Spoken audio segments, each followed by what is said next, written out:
இன்றைக்கு நிறைய நபர்கள் பார்க்குறோம், ரத்த அழுத்தம் ப்ரெஷர் அதிகமாக நிறைய பேருக்கு இருக்குது. லோ பிபி, ஹை பிபி, அதே மாதிரி கண்களுடைய இயக்கம் சரியாக இல்லை, கேட்ராக்ட் வர்றது, கட்டிகள் வர்றது. இதற்கெல்லாம் ஒரு தீர்வாக தான் இன்றைக்கு நம்ம பார்க்கக்கூடிய ஆசனம் பார்க்க போகிறோம். ஆனந்த ராகமாய் ஓர் ஆன்மீக பயணம். நீங்கள் பார்த்து கொண்டிருப்பது உங்கள் பாக்யம் சேனல். வழங்குவோர் அன்புடன் கல்யாண் ஜுவல்லர்ஸ். இது உங்கள் பாக்யம், எங்கள் பாக்கியம். ஓம் குருவழியே ஆதி ஆதி, ஓம் குருமொழியே வேதம் வேதம், ஓம் குருவழியே தீபம் தீபம், ஓம் குருபதமே காப்போ காப்பு. பாக்கியம் சேனல் நேயர்கள் அனைவருக்கும் கிருஷ்ணன் பாலாஜியின் பணிவான காலை வணக்கம்.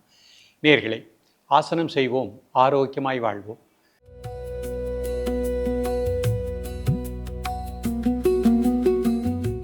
இன்றைக்கு நம்ம பார்க்கக்கூடிய இந்த ஆசனம் நிறைய நபர்களுக்கு ப்ரெஷர், உயர் ரத்த அழுத்தம், குறைந்த ரத்த அழுத்தம், லோ பிபி, ஹை பிபி இருக்குது. அதே மாதிரி கண்களுடைய இயக்கம் சரியாக இல்லை, கொஞ்சம் வயதிலேயே கிட்ட பார்வை, தூர பார்வை, அந்த மாதிரி பிரச்சனை வந்துடுது. அப்படிப்பட்டவர்கள் இந்த ஆசனத்தை நீங்கள் ப்ராக்டிஸ் பண்ணும் பொழுது நிச்சயமாக நமக்கு இரத்த அழுத்தம் சமமான நிலைக்கு வரக்கூடிய நிலை கிடைக்கும். கண்களுடைய இயக்கமும் சீராக இருக்கும். நாம் இந்த ஆசனத்தோடு சேர்த்து அந்த ஒழுக்க கோட்பாடு அடிக்கடி சொல்வது தான், கண்களுக்கு சரியான ஓய்வு கொடுத்துக்கணும். அதிகமாக செல்ஃபோன் பேசுகிறத தேவைக்கு மட்டும் பார்த்துட்டு நம்ம அதை அவாய்ட் பண்ணிக்கணும். ஸோ அந்த மாதிரி பண்ணிவிட்டு இந்த பயிற்சியை, ஆசன பயிற்சியை நீங்கள் கரெக்டாக காலை மாலை 2 வேளை 10 வினாடிகள் 3 முறை பயிற்சி பண்ணிகிட்டே வாங்க. மிக நல்ல பலன் கிடைக்கும். நாம் வருமுன் காப்போம். இப்போ நம்ம நல்லா இருக்கிறோம், இப்பொழுது நீங்கள் இந்த ஆசனத்தை நல்லா பயிற்சி பண்ணுங்கள். தினமும் காலை மாலை ப்ராக்டிஸ் பண்ணுங்கள். வளர்ந்து வரக்கூடிய காலகட்டத்தில் எவ்வளோ வயதானாலும் நமக்கு ப்ரெஷர் அப்படிங்கிறது வராது. உடலில் இரத்த ஓட்ட மண்டலம் சீராக இயங்கக்கூடிய நிலை கிடைக்கும். அப்போது ஒரு ஆசனம் செய்யும் பொழுது அதற்காக நம்ம எடுத்துக்கொள்ளக்கூடிய நேரம்னு பார்த்தீங்கன்னா ஒரே நிமிடம் தான். ஒரு நிமிடத்தில் இவ்வளவு பலன்களை பெற முடியும். இதான் யோகாசனத்தினுடைய மகிமை அப்படிங்கிறது. இப்பொழுது இந்த ஆசனத்தினுடைய செயல்முறை விளக்கத்தை தெளிவாக காண்போம்.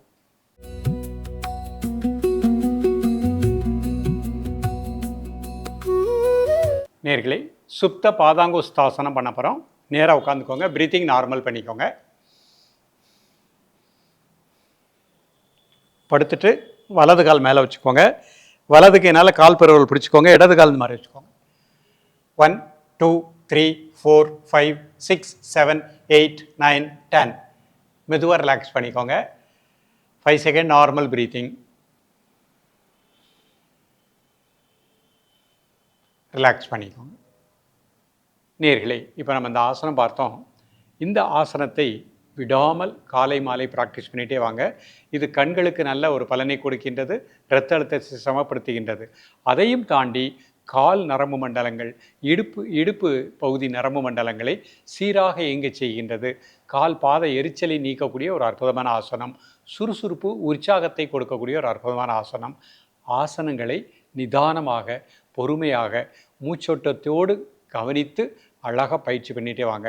ஒவ்வொரு ஆசனமும் ஒரு குறிப்பிட்ட பலனையும் கொடுக்கும், அதை தாண்டி நிறைய பலன்களையும் கொடுக்கக்கூடியது. அப்போ இந்த ஆசனங்கள்லாம் செய்யும் பொழுது எலும்பு மண்டலங்கள் திடப்படுகின்றன. எலும்பு மண்டலங்களில் இருக்கக்கூடிய குறைபாடுகள் நீக்கப்படுகின்றன. நமக்கு தசை மண்டலங்கள், இடுப்பு தசை, கால் தசை மண்டலங்களுக்கு நல்ல ஒரு சக்தியை கொடுக்கின்றது. நம்ம உடம்புல கழிவுகள் சரியாக வெளியேறுவதற்கும் இந்த ஆசனம் பயன்படுகின்றது. தொடர்ந்து பயிலுங்கள். மீண்டும் சந்திப்போம். நன்றி, வணக்கம். ஆனந்த ராகமாய் ஓர் ஆன்மீக பயணம். நீங்கள் பார்த்து கொண்டிருப்பது உங்கள் பாக்யம் சேனல். இது உங்கள் பாக்யம், எங்கள் பாக்கியம். வழங்குவோர் அன்புடன் கல்யாண் ஜுவல்லர்ஸ்.